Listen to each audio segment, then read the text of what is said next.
Moin Moin, hallo und herzlich willkommen zu einem neuen Video hier auf meinem Kanal. Heute gibt es wieder eine Runde Shakes and Fidget und heute gibt es bestimmt, denke ich mal, hoffe ich mal, ein sehr interessantes Video. Ich denke mal, dass die meisten von euch wird sowas interessieren und ich finde es auch immer sehr spannend, mal so in solche High-End-Accounts reinzuschauen. Ihr habt es wahrscheinlich am Titel schon gelesen. Heute befinden wir uns im Account vom Viper 1978. Ja, das ist ein sehr, sehr hochleveliger und stark skillter und sehr alter Account natürlich auch, ne, der jetzt schon über 11 Jahre existiert.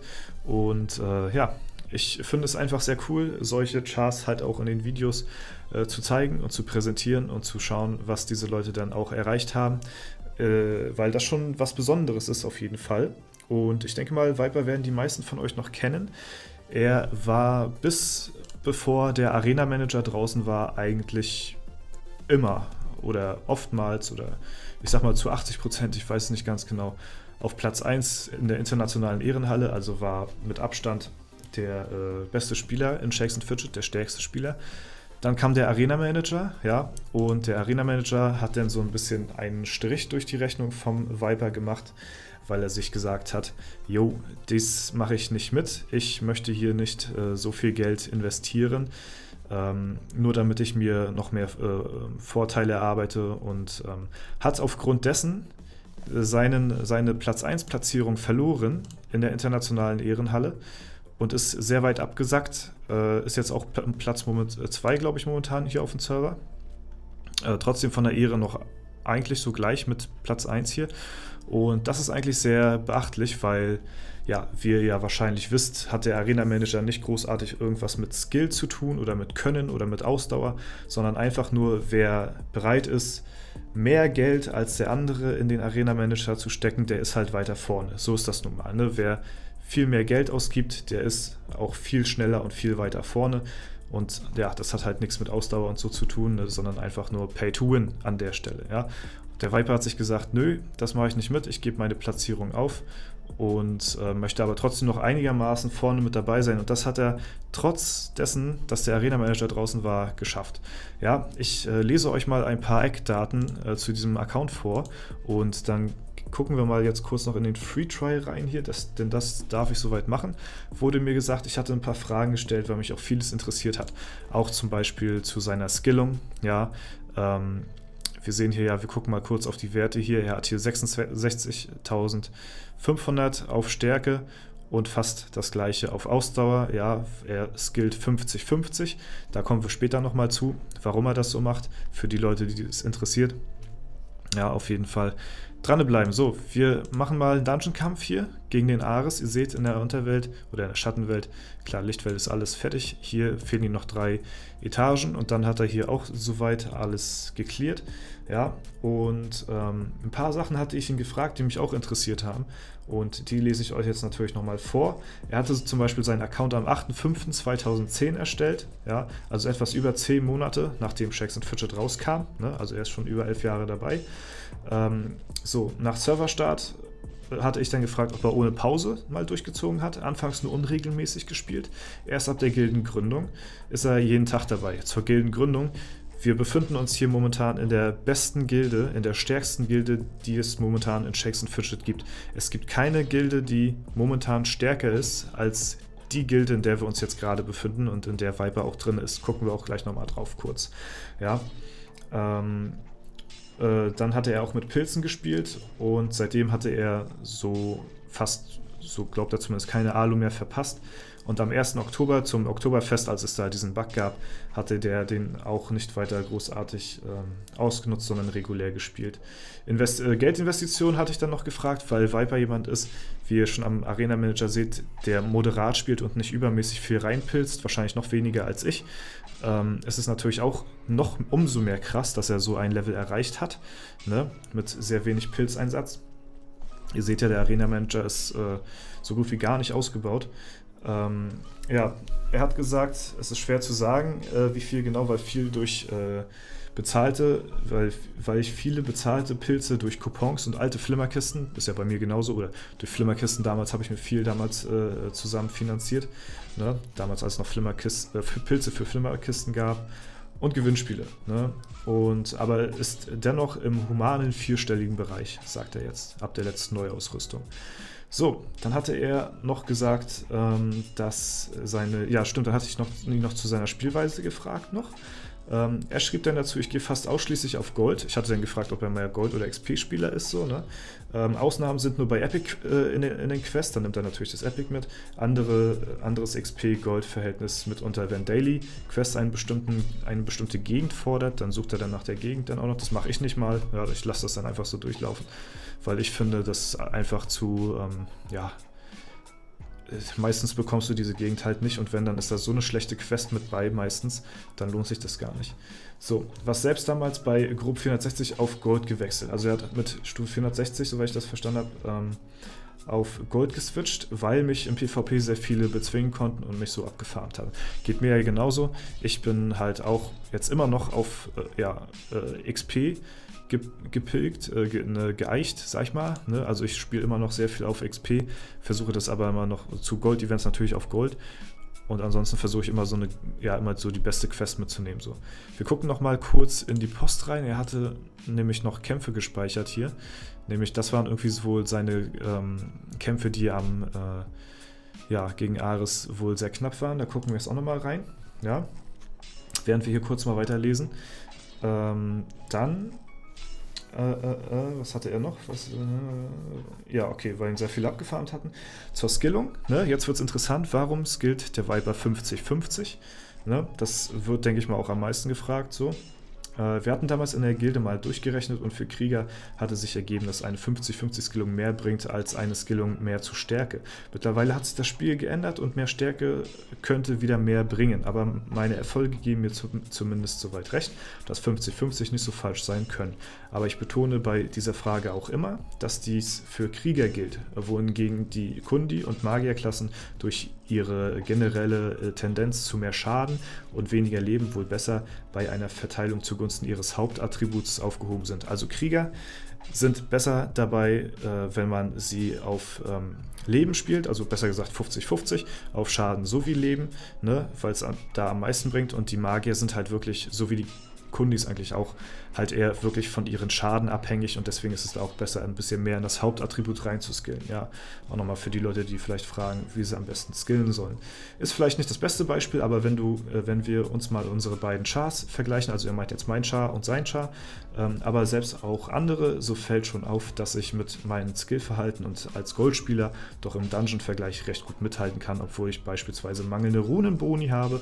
Besonders im Vergleich zu dir fällt auch auf, dass ich die älteren Dungeons mit teils viel geringeren Level bezwungen hatte. Ja, das kommt halt dadurch, dass er halt schon relativ früh auf Gold gegangen ist und ich immer noch weiter auf XP. Ne? Dadurch bin ich natürlich im Level relativ weit oben, aber es bringt mir natürlich stat-technisch nicht sehr viel. Ne? Und deswegen bin ich in den Dungeons auch ein bisschen hinterher, was das Ganze angeht. Das merkt man ja jetzt auch momentan. Ja, gut. Ja, das war soweit erstmal das Wichtigste, denke ich mal, ja. Okay, dann hat er mir noch ein paar Randinformationen gegeben, so, wo ich mal reinschauen kann. Wir schauen jetzt mal den Char ein bisschen genauer an. So, also hier, das ist sein bester Versuch einmal, und dann hatte er noch eingespeichert. Okay, ja gut, also viel weiter geht es momentan nicht wirklich, sagen wir mal. So, Arena Manager, gucken wir hier, also ist natürlich schlechter ausgebaut als meiner, weil ich habe meinen voll platiniert und ein paar Timeskips damit rein investiert, und deswegen bin ich da sogar momentan weiter vorne. So, ich finde es halt wirklich sehr spannend, dass er halt trotz dessen er den Arena Manager so vernachlässigt. Ihr seht das hier. Er hat, glaube ich, ein Farm-Equipment. Ja, das sollte drin sein. Ich glaube, das war das Mindeste, worauf er gegangen ist, dass er denn die XP und Gold-Boni mitnimmt, aber schadenstechnisch oder so, denke ich mal, ist jetzt nicht so viel mit dabei. Ne? Widerstand hat er hier, Leben hat er hier noch drin, sodass er auf 15 wahrscheinlich kommt, denn hier, ne? Ja, 15%. Und dann hat er ja noch ein paar Resistenzen. Ne? Also es ist dafür, dass er hier so ein heftiges Level hat, trotzdem noch sehr krass, dass er hier so weit noch vorne mitspielt. Wir gucken uns mal ihn an. Er hat hier zum Beispiel, ja, also ne, das muss man mal halt wirklich vergleichen. Er hat den Arena Manager, eigentlich durchgespielt, so mehr oder weniger. Also viel mehr kannst du halt aus einem Arena-Manager nicht rausholen. Ne? Also er hat hier Top-Boni, ihm fehlen 3% bis zum maximalen Waffenschaden. Ne? Und dann vergleichen wir hier mit ihm, also mit Viper. Das ist halt krass, dass er sich trotz dessen immer noch so weit oben hält, obwohl sich andere Leute mit den Arena-Manager einen viel, viel höheren Vorteil geschaffen haben. So, er ist wahrscheinlich auch jemand, der regelmäßig Epics zerlegt für Kristalle, für Ressourcen, weil sonst würde er wahrscheinlich nicht so eine heftige Verbesserungsstufe haben. Hier, ihr seht das, plus 17, plus 17, plus 17. Ja, alles hier mal 18, auch ein paar Sachen verbessert. Und der Viper hier hingegen ist hier mit mal 8 am Start. Also das ist halt auch ein Unterschied wie Tag und Nacht, ne? Wenn man sich mal die Stats anguckt. Ne?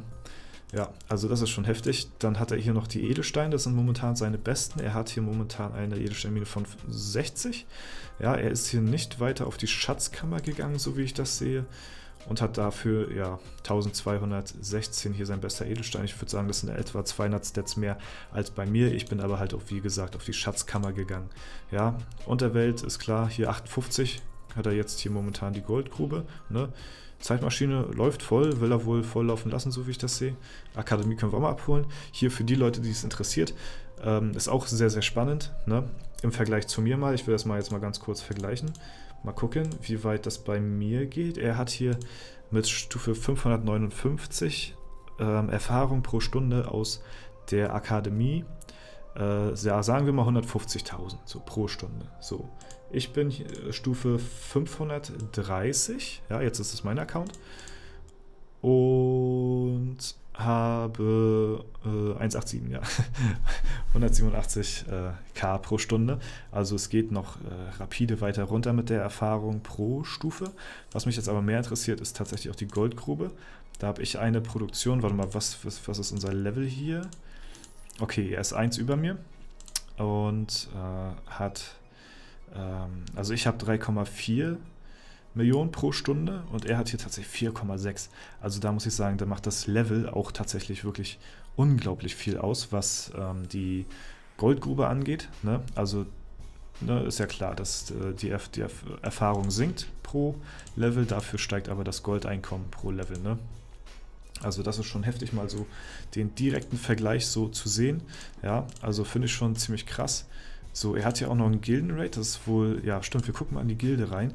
Er ist hier in Ritter des Anduril, und ist hier natürlich in der internationalen Ehrenhalle, der Gilden-Ehrenhalle, auf Platz 1 mit seiner Gilde hier, führt hier momentan die Welt sozusagen an, ja. Und gucken mal in den Gildenrate rein, wie es bei ihm momentan aussieht hier, ne? Wir skippen mal vor zu Viper. Hier, die unsichtbare Bedrohung hat jetzt irgendwie ein Pentagramm oder sowas hier am Start. Das wusste ich noch gar nicht, das habe ich noch gar nicht gesehen, das Bildchen. Und mal gucken. Das sieht aber schon sehr knapp aus. Hier tatsächlich der höchste Char, hier auch ein Magier, auch sehr interessant. Ne? Haben sie schon sehr weit runtergekloppt hier, ne? Muss man schon sagen. 106 momentan. Stärkste Gilde der Welt ist bei Rate 106 von 150, also könnt ihr euch mit euren Gilden da auch noch drauf einstellen, dass das wahrscheinlich noch ein bisschen dauern wird, bis ihr da durchgekommen seid. Ne? Und 1000 Ritterhallenpunkte ist auch klar und 508 Durchschnittslevel ist halt schon eine Ansage, ne? Würde ich mal behaupten. Ja. Ich würde mal sagen, ich weiß nicht, wir versuchen mal einen Kampf. Ich denke mal, da wird er mir nicht böse sein. Den werden wir, denke ich mal, auch gewinnen, hoffe ich mal jetzt. Ne? Ja. Und wie gesagt, das ist halt, er ist hier knapp, das ist halt auch heftig, das muss man auch mal beachten. Er ist hier knapp von einer Milliarde Lebensenergie, also bald 1 Milliarde Hitpoints da auf einen Charakter hier. Das ist halt auch wirklich sehr, sehr krass. Ja, also rundherum, ich hoffe, ich habe nichts großartig vergessen irgendwie, worauf ich hätte schauen sollen, aber ich denke mal, dass wir soweit das meiste gezeigt haben, ja, was jetzt so interessant sein könnte.